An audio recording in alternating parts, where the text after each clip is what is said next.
Vamos falar de inflação hoje? Vamos falar que tá um assunto quente, né? Tá, assim, pessoal, falando muito de inflação. Vamos só falar sobre alguns conceitos que eu acho importante para organizar a discussão, porque inflação agora tá uma discussão acalorada, né? Assim, virou torcida, virou que nem ação, né? Tipo, as pessoas estão torcendo pra inflação subir, parece.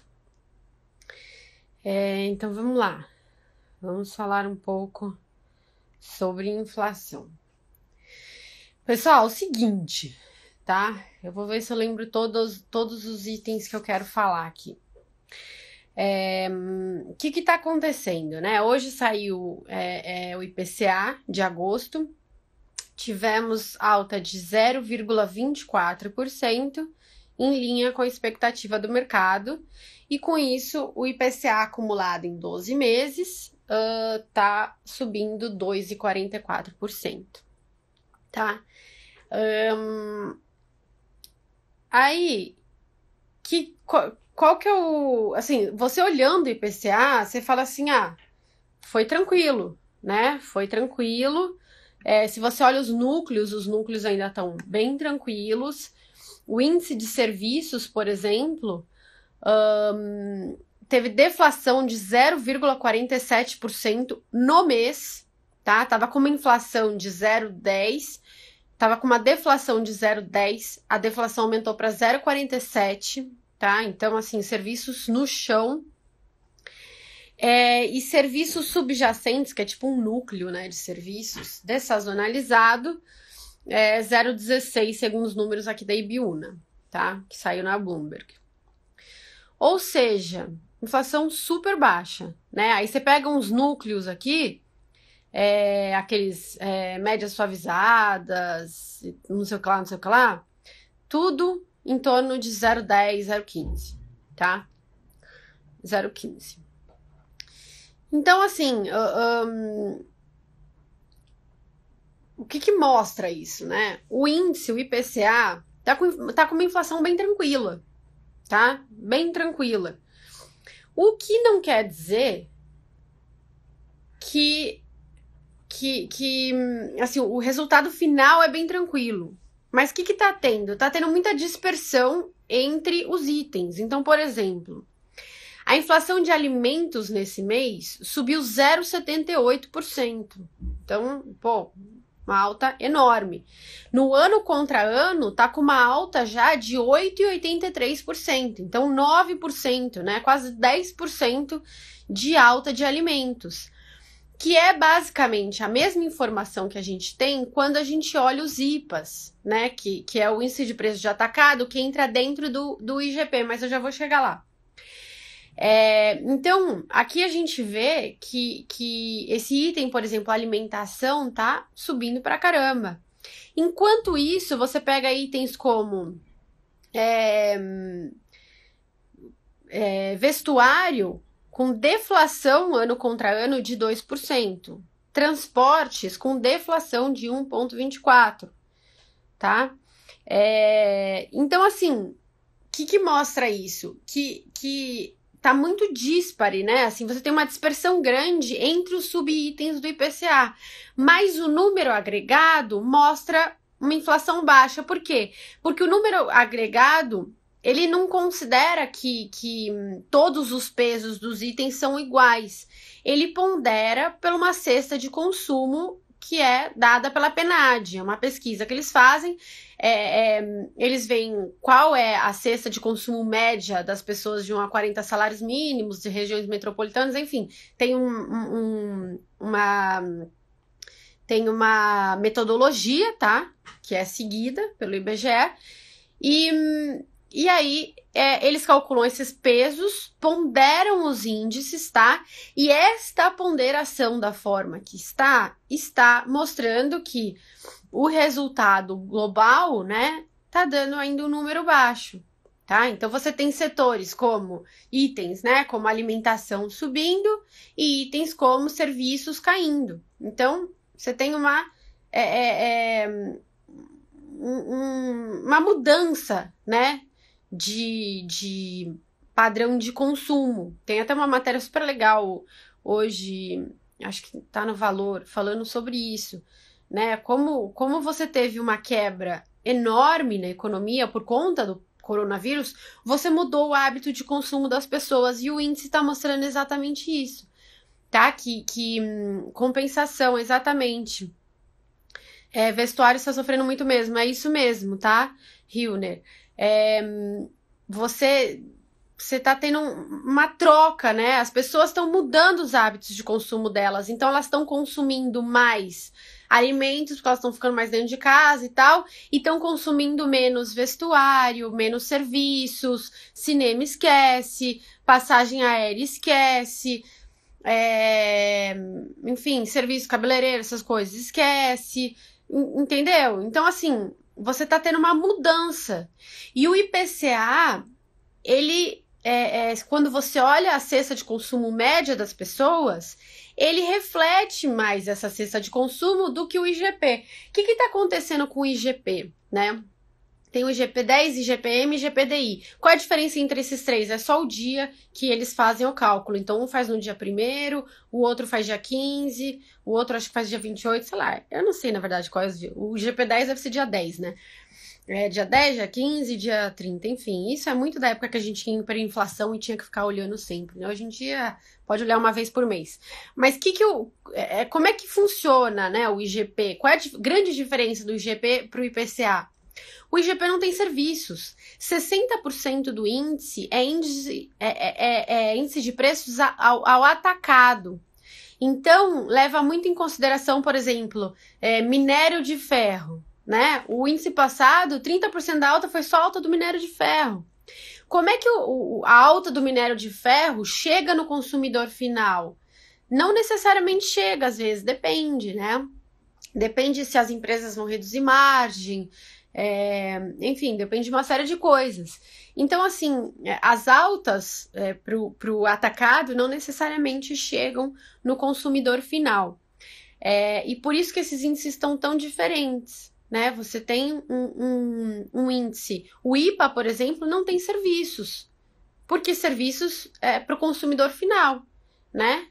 Uma empresa consome menos serviços, então o IPA não tem serviços. Que é um índice, por exemplo, que no IPCA está tendo deflação, né? Deflação de 0,5% em um mês. Então, é muito diferente, tá? Um índice do outro. O IGPM é 60% IPA, 30% índice de preço ao consumidor, e aí é um pouco mais parecido com o IPCA, e 10% INCC, que é índice de construção. Tá? Então, por exemplo, construção é um setor que está super aquecido, porque as pessoas estão fazendo vários ajustes na casa delas para lidar com uma nova realidade. E aí, inclusive, está faltando insumos, né? E aí subiram bastante os preços. Mas por que é importante? Dado que um índice mostra uma coisa, né? Mostra, digamos assim, uma parte da economia, e o outro mostra uma coisa mais geral. Que é importante a gente saber, tá? Ao invés da gente criticar o IPCA, falar, Marília, mas agora eu só tô consumindo comida, então tá tendo uma puta inflação, então o Banco Central tem que subir juros, olha a bolha, né? Ao invés de a gente ter um approach emocional, vamos tentar entender o racional, tá? Por que o Banco Central olha o IPCA e não o IGP? Porque o IPCA, ele dá uma noção mais global da cesta de consumo das pessoas, né? Porque tem serviços, por exemplo, que é um índice super importante, todo mundo aqui consome serviços. E quando o Banco Central olha a inflação, o que na verdade ele quer olhar? O que ele quer combater, tá? Qual é o mandato dele? O mandato dele é combater processos inflacionários. Marília, o que são processos inflacionários? São altas de preços globais que eu digo todos os itens, tá? Então, sistêmicas, tá? E não idiosincráticas. Não é a alta de preço do tomate que o Banco Central vai ter que combater. Não é a alta de preço do cimento. Não é a alta de preço do minério de ferro, tá? É uma alta de preços de forma generalizada. Então, todos os setores com altas de preços, né? E, portanto, a moeda perdendo valor, tá? E contínua, tá? Se der um choque hoje e mês que vem for voltar ao normal, o Banco Central não tem que combater isso. Por quê? Porque ele só vai trazer volatilidade. A política monetária, ela não impacta a inflação de hoje. Então, o Banco Central sobe juro hoje, a inflação de amanhã cai. Não.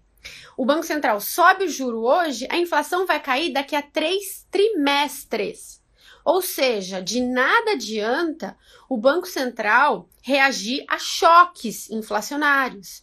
Então, sobe o preço do tomate porque choveu demais. Aí o Banco Central sobe o juro por causa do preço do tomate. Aí, dali a pouco, volta as chuvas, sei lá, tô chutando, tá, gente? Não sei nada sobre o tomate. Volta as chuvas e o preço do tomate desaba. E aquela alta que ele fez no juro vai impactar a economia daqui a 3 trimestres. Então, assim, não faz sentido isso, tá? Então, assim, o Banco Central combate processos inflacionários. Processos inflacionários são altas persistentes e não temporárias e sistêmicas, tá? De todos os índices, de todos os subitens e não de um item específico. Por que isso, Marília? Por que o Banco Central não pode... dado que os preços dos alimentos estão explodindo, por que o Banco Central não pode ser proativo? Olha lá, olha a pergunta. E agora vai para aquele seu amigo que está apaixonado pela posição dele de inflação. Por que o Banco Central não pode ser proativo e subir os juros para controlar o preço dos alimentos? Por quê, pessoal? Alguém sabe? Porque o Banco Central, ele tem que olhar para a economia como um todo, porque a alta de juros tem um custo enorme, e eu não digo custo em termos de dívida pública, que é um custo importante também, mas o Banco Central não tem que se preocupar com isso. Ele tem um custo enorme em relação a empregos. A gente está num nível bizarro de desemprego. Milhares de pessoas estão desempregadas. O Banco Central não pode afundar a atividade econômica e piorar o desemprego por conta do preço dos alimentos, entende? Se a sua cesta como um todo, incluindo serviços, incluindo transportes, incluindo escolas, nesse índice a escola caiu bastante, né? Porque as escolas estão dando desconto, porque, enfim, as crianças não estão indo. Então, assim, se você não está tendo uma alta da inflação de forma contínua e global, como é que você vai impor esse custo na sociedade em termos de desemprego? A alta do juro é muito custosa para a sociedade, tá? Ainda mais numa época como agora, que a gente está no meio de uma crise. Quantas pessoas vocês conhecem que foi mandado embora? Como é que tá todo mundo que trabalhava no setor de serviços, tá? Então, assim, o Banco Central, ele tem uma responsabilidade gigante. Ele tem que impor um custo na economia em termos de recessão, né? Em termos de desaquecimento da atividade, se ele percebe uma atividade superaquecida, que esteja gerando inflação, processo inflacionário, de uma forma global. Agora, se ele está vendo que só os alimentos estão subindo e outros índices da cesta estão caindo, de tal forma que, na verdade, o que está havendo é uma troca de cesta de consumo e de padrão de consumo, e não um processo inflacionário contínuo e generalizado, o Banco Central tem que impor na economia um peso de aumento do desemprego? E aí eu pergunto para vocês, tá? Então, assim, antes de clamar por alta de juros, vamos entender o conceito. Marília, isso significa que a inflação não é um risco no Brasil? De jeito nenhum. O IPCA, ele tá muito díspare, né? Tem preços que estão subindo muito, tem preços que estão caindo muito, e tá tendo essa troca, né? da cesta de consumo. Daqui a pouco, talvez, acabe essa troca e as pessoas já readequem os padrões delas de consumo. Depois disso, vai acontecer o quê? Né? O que vai acontecer com os preços? É isso que o Banco Central tem que tentar enxergar, porque senão ele só vai ficar adicionando volatilidade na taxa de juros, sobe a taxa de juros e só impacta lá na frente. Aí cai os preços depois do cimento, porque a indústria de cimento se adequou à nova oferta. Aí ele cai a taxa de juros de novo. E aí as empresas não conseguem nem se programar. Peraí, mas a taxa de juros é quanto? Qual vai ser minha dívida financeira? Não vou investir. Então, assim, a gente tem que ter cautela, né? Vamos com calma. Vamos tentar entender o que está acontecendo, tá? O Cristóvão tá falando assim, Marília, mas os pobres estão sentindo no bolso a inflação. Claro, é verdade. Com certeza. E pior, né? Eles estão sentindo no bolso a inflação, por um lado, porque eles têm uma cesta de consumo muito mais pesada em alimentação. Então, por exemplo, se no IPCA o peso de alimentação é 20%, nas camadas mais pobres é 60%. Tá? Quanto mais desenvolvido o país maior é o percentual da alimentação no índice de preços, tá? Então, realmente, eles estão sofrendo muito por conta do peso de alimentação. E também os empregos de menor, digamos, salário, assim, os empregos menos remunerados são os que mais caíram, né? São as pessoas que mais perderam emprego. Então é muito preocupante. Claro que é preocupante. Não por outro motivo tá tendo esse programa de auxílio, né? Que é para tentar exatamente mitigar isso de alguma forma. E essa é uma bomba aí que o governo vai ter que resolver. Mas, de novo, não dá para você fazer política monetária olhando só um flanco, né? Por quê? Porque se o Banco Central aumenta o juro para combater o preço de alimentos, mais pessoas vão perder o emprego. Você desaquece a economia, né? Você puxa o freio de mão, as empresas ficam mais preocupadas, contratam menos, investem menos, aumentam as despesas financeiras e, portanto, lucram menos, então crescem menos, contratam menos, e mais pessoas vão perder o emprego.